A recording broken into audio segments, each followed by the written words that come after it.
Good afternoon, everybody. Thank you very much for coming. I wanted to bring everyone up to date with the national fight back against the new coronavirus and the decisions that we've just taken in COBRA for the whole of the UK.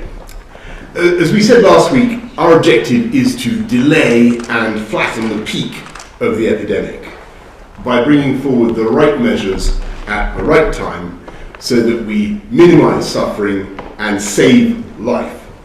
And everything we do is based scrupulously on the best scientific advice. Last week, we asked everyone to stay at home if you had one of two key symptoms: a high temperature or a new and continuous cough.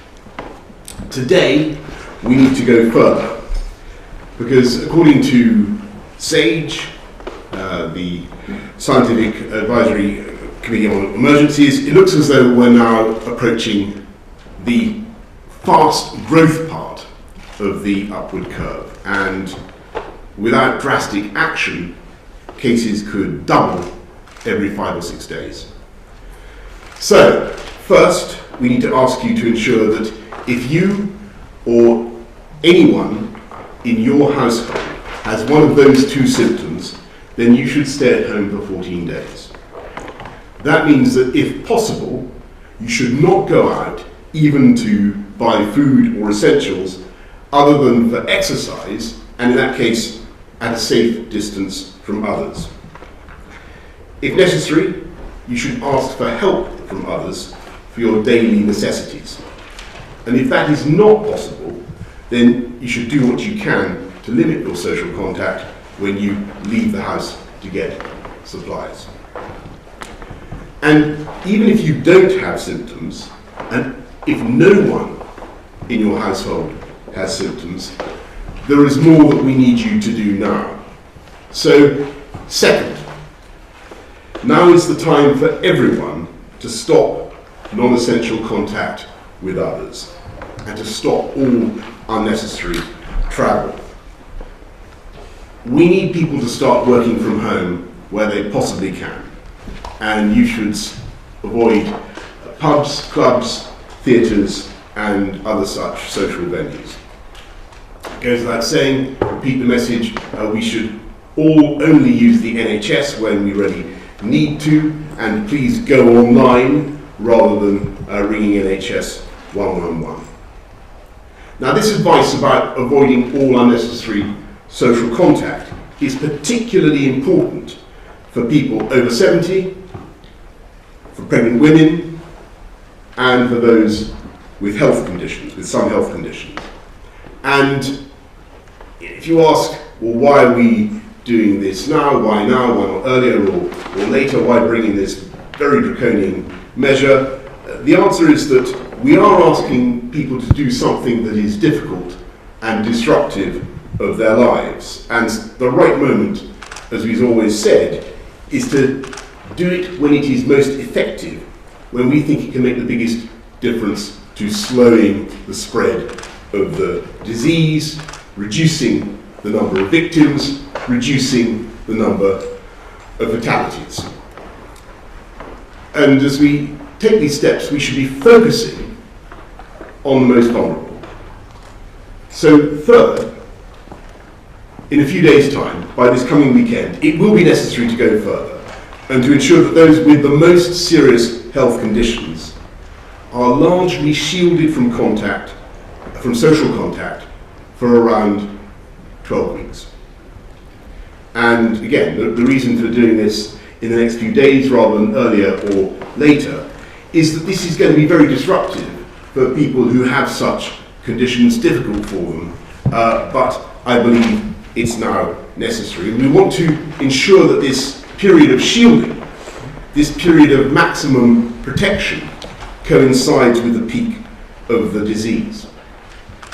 And it's now clear that the peak of the epidemic is coming faster in some parts of the country than in others. And it looks as though London is now a few weeks ahead.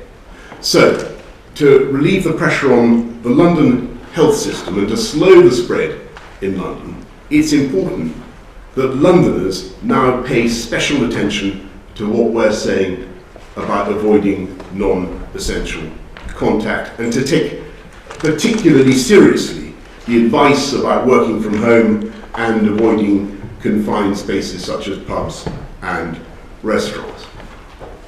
Now, lastly, it remains true, as we've said in the last few weeks, that risks of transmission of the disease at mass gatherings, such as sporting events, are relatively low. But obviously, logically, as we advise against unnecessary social contact of all kinds, it's right that we should extend that advice to mass gatherings as well. And so we've also got to ensure that we have the critical workers we need that might otherwise be deployed at those gatherings to deal with this emergency. So from tomorrow, we will no longer be supporting mass gatherings with emergency workers in the way that we normally do.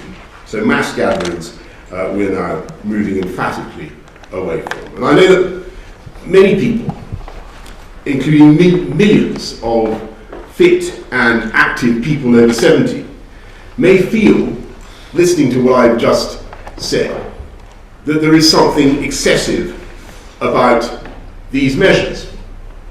But I have to say, I believe they are overwhelmingly worth it to slow the spread of the disease, to reduce the peak, to save life, minimize suffering, and to give our NHS the chance to cope.